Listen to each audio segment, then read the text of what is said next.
Hey there, internets.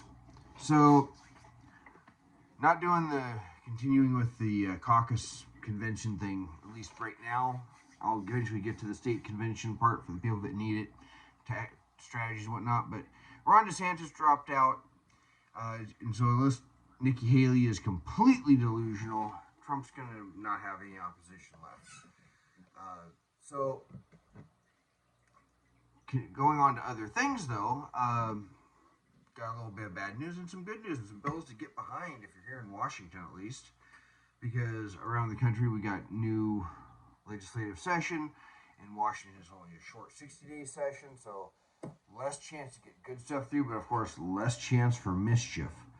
And in the name of mischief, one thing that got left over from last year was a bill called SB 5462 that I didn't know about. I checked my database of what everything from last year that I knew about, and it appears it already made it through the Senate last year and then got not finished in the House, and it looks like they may have finished. I came across via Facebook a Facebook message. I said I'll look into it and see if there's something to do with it.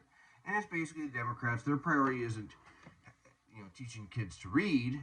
Their priority is DEI in education. So instead of just talking about somebody for the contributions they actually had, they want to talk about their contributions based on what their race or what their sexuality or what their gender is.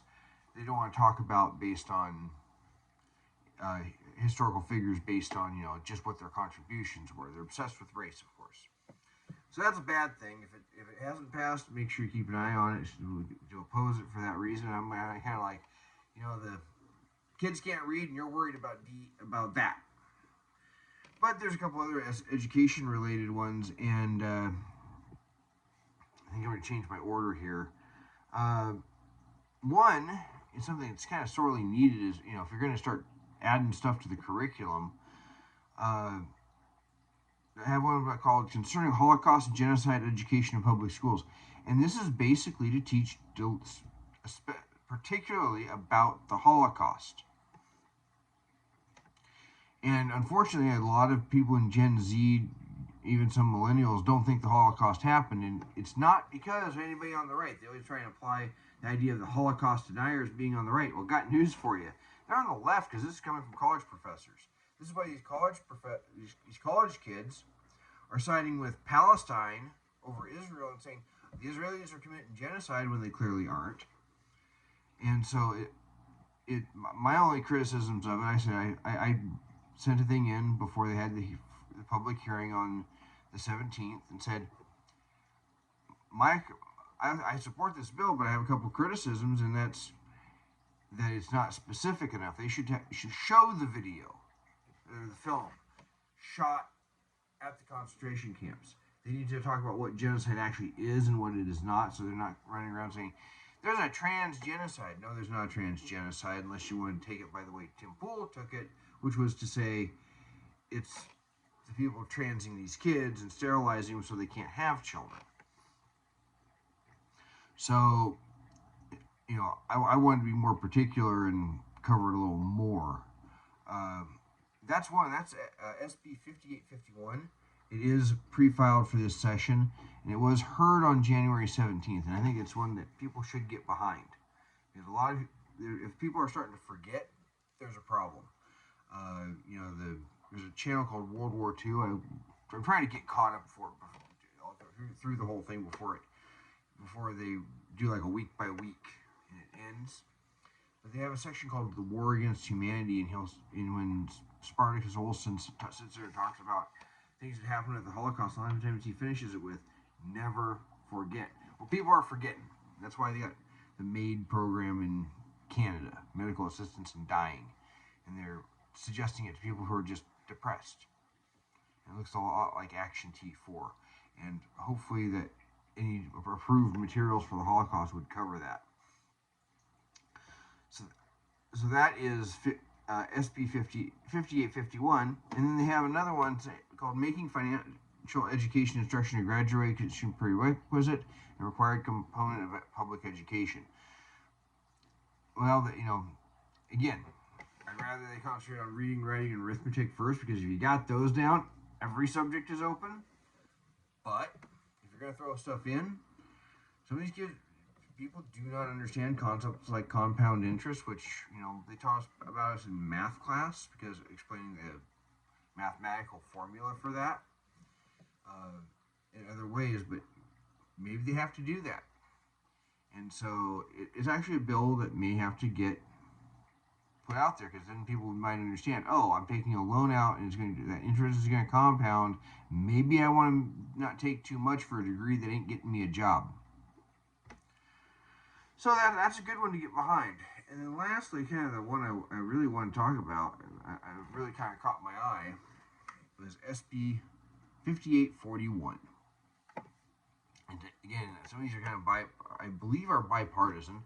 Of course, there's a lot of Democrats sponsoring this, and this is one that everybody should be sponsoring. Everyone should be getting behind, because it's called Requiring Individuals Convicted of Offenses Related to Driving Under the Influence to Pay Financial Support to Minor Children and Dependents when the offense results in the death or disability of a parent.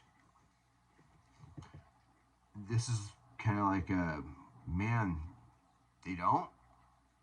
Why not already? This should be like, everybody should be like scrambling to get this.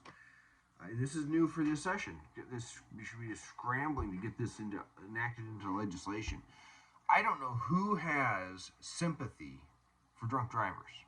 I don't know who has sympathy for shoplifters either, because they're not a bunch of Aladdins looking to eat that hammer or power tool they stole. They're looking to sell it for drug money. And of course, the liberal Democrats will tell you they're all a bunch of Aladdins. Again, there's a substitute bill version now that says due pass. This should be like, priority for everybody. Because this is something that should be for obvious. If you injure or kill somebody drunk driving, number one, I don't think you should ever get a driver's license again.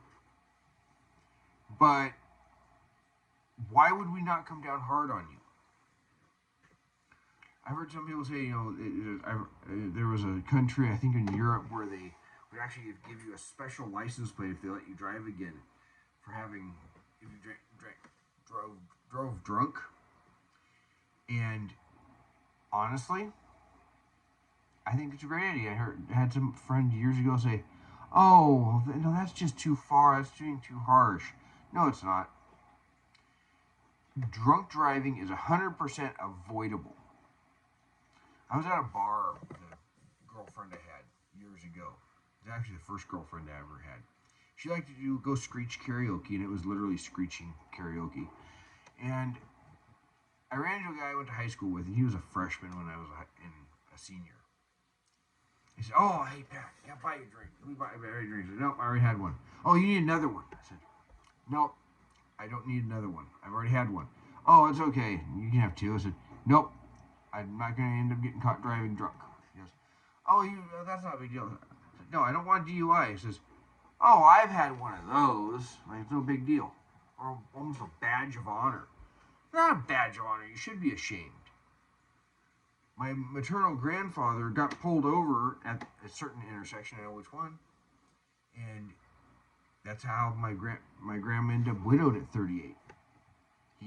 This was back in the day. As they hauled him he took his drinking out to the bars while he got pulled over on it was US 97 and State Line Road, and they hauled him off to the Modoc County Jail, put him in, shut the door in the cell, turned out the lights, said, "Good night." The cops went home. He still had cigarettes and managed to burn the mattress and suffocated, or was asphyxiated from smoke inhalation. Honestly, he did it to himself. I mean, that's harsh to say that about my rather immediate ancestor, but it was totally avoidable. And granted, this was the 1950s. People didn't grasp that maybe you have a problem. Well, that cost him that.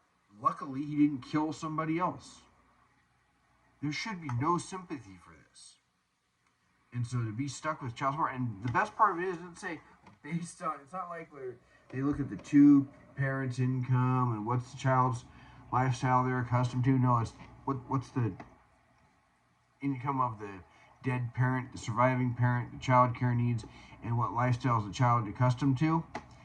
And that person, that drunk driver, is on the hook for all of it. So if the kid's from a richer family, and if it's a poor drunk driver, he's going to be on the hook for a lot of money. If it's a rich dude and another kills a rich person's,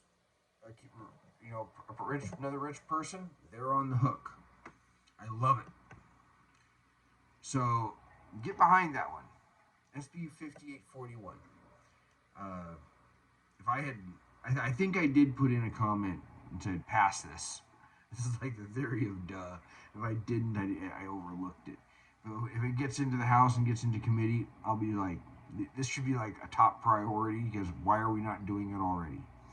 So at least we got some good bills to think about, not just the list of trash that went through last week with the gun bills that were in committee and attempts to raise our taxes. We got something to actually get behind. And this is something Democrats and Republicans should all agree on. If you don't think that you should have to pay for the effectively child support to a child of a parent that you killed as a drunk driver, please, I want to hear in the comments below why you think that's unreasonable. I really think you're bizarre. Anyway, that's what I got for you.